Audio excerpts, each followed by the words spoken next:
حافظ قرآن بنا رب کے کرم سے۔ السلام علیکم ورحمۃ اللہ وبرکاتہ۔ ایک حدیث میں نبی کریم صلی اللہ علیہ وسلم نے فرمایا، سال میں ایک رات ایسی بھی آتی ہے جس میں وبا بیماری اترتی ہے، اور جس کھانے کے کھلے برتن، کھلے منہ والے پانی کے مشکیزیں برتن کے پاس سے گزرتی ہے اور اس میں داخل ہو جاتی ہے۔ اور ایک حدیث میں آپ صلی اللہ علیہ وسلم کا ارشاد ہے، اگر کسی کے لیے برتن کا ڈھکنا نہیں بلکہ صرف یہی ممکن ہے کہ وہ برتن کے منہ کے اوپر کوئی لکڑی کا ٹکڑا، چھڑی وغیرہ رکھ دے اور اس پہ اللہ کا ذکر کر دے، بسم اللہ الرحمن الرحیم پڑھ دے۔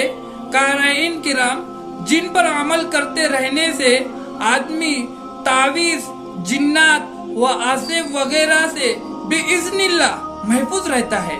سبھی خواتین سے گزارش ہے کہ رات کو سونے سے پہلے کھانے کے برتن، پانی کا مشکیزہ اور سوتے وقت دروازہ بسم اللہ بول کر بند کر لیا کرے۔ آپ کی اور آپ کے گھر والوں کی ہر بیماری، ہر وبا سے حفاظت رہیں گی۔ السلام علیکم۔